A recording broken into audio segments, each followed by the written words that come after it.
Hello everyone and welcome to Classroom Games. And today I'll be teaching you a game which I have recently created and I have tried out in the classroom and seemed to go well. So I really want to share this game idea with you guys. The name of the game is the Pit of Death. I'm sorry. Well, if you think that the name is a bit too much for your students, you may just rename it. I think the name is not that important. It just represents the idea. So on the whiteboard, you will draw this thing. It's a big rectangle, which is kind of divided in the middle like that by the wall.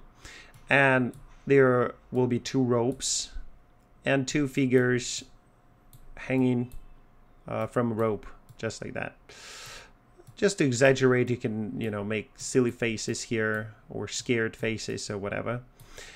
Okay, if you have potentially a chance to separate to be like a girls team and a boys team, it could be fun. If not, so it's not that important. If you draw something like this, it seemed to be really silly, and they will find this very, very amusing. Okay, now down there, you just draw something that looks like water and fins of sharks. Yeah, shark fins, just like that. All right, I know that the Pit of Death is basically a hole in the ground, right? But I just wanna transfer the idea to maybe to the kids or whatever, to the teachers who are teaching what's going on here. Okay, so these two figures represent the teams, right? So each team has their own life points. This idea got to me actually from a computer game. So there's like a life bar which contain 100 points, all right, on each team.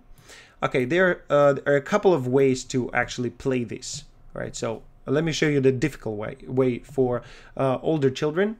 For older children, I usually put a thing called stop.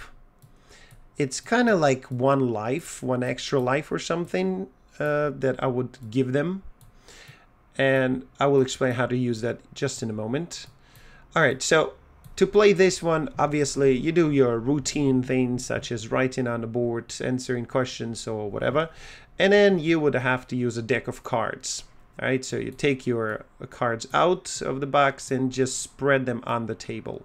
Okay, I'm not going to be drawing, so the cards are like so, all of them, the whole deck, face down, obviously, right? So they cannot see the numbers.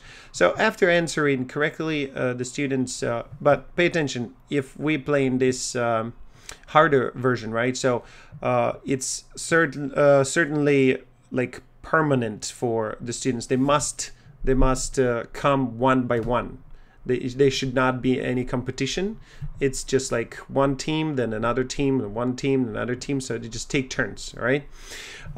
So they don't have to choose or try to win or something, right? So they just go one by one. So what I usually do is I do like paper, scissors, stone, right? And the team which wins will start the game. Okay, so they pick up the card and let's say they got the number. So you just deduct this number from what they have here. So they had 100, now they would have 94. Just like this. So another team would do the same thing. They got, I don't know, maybe a king. A king is obviously 13, so they will get 80, 87. So the game keeps going, right? So how do you stop? Well, anytime of the game, right, at any time, they can actually say stop. So if when they say stop, you just cross this out. This can be used only once. And the other team has to pick two cards instead of one. So they kind of cut the rope a little bit for them, right? Push them into the pit. Yeah, so this is a kind of strategic move. So the older kids, they do understand when, to use that. But if they don't, you have to kind of lead them to understanding of that. And another rule, they cannot say stop and then the opposite team just says stop. No, they have to go with two cards first. Then they have to play one more time, and only after that they can use another stop. So this is a very simple rule that must be used. Okay, obviously when it goes to the 0 on either team, then this person falls down. And what I usually draw, I just draw a bit of like blood there, like sharks have eaten them. And what I do, I draw like a little leg sticking out. I don't know why the students find this very amusing. So I say the only thing which is left is leg. Yeah, so this is the harder version. If you play with younger kids, you don't need all of this stuff, right? You just go with the numbers. And what I do is I let them compete, right? When somebody wins or maybe writes a good word or good sentence, I would just tell them pick the card. But when they pick the card, this team picks the card, but we deduct the points from this team. We just go like this. So more often this team wins, more points this team loses. So for younger kids, it's easier to understand and more fun. So that's the idea. If you still have any questions, please do leave your questions in comments. And of course, help me out, guys. Share the video and put my channel in your favorite channels. Come again, yeah. Welcome to my channel for some good ideas, for some more ideas. All right, have a good day, everybody, and see you next time. Bye.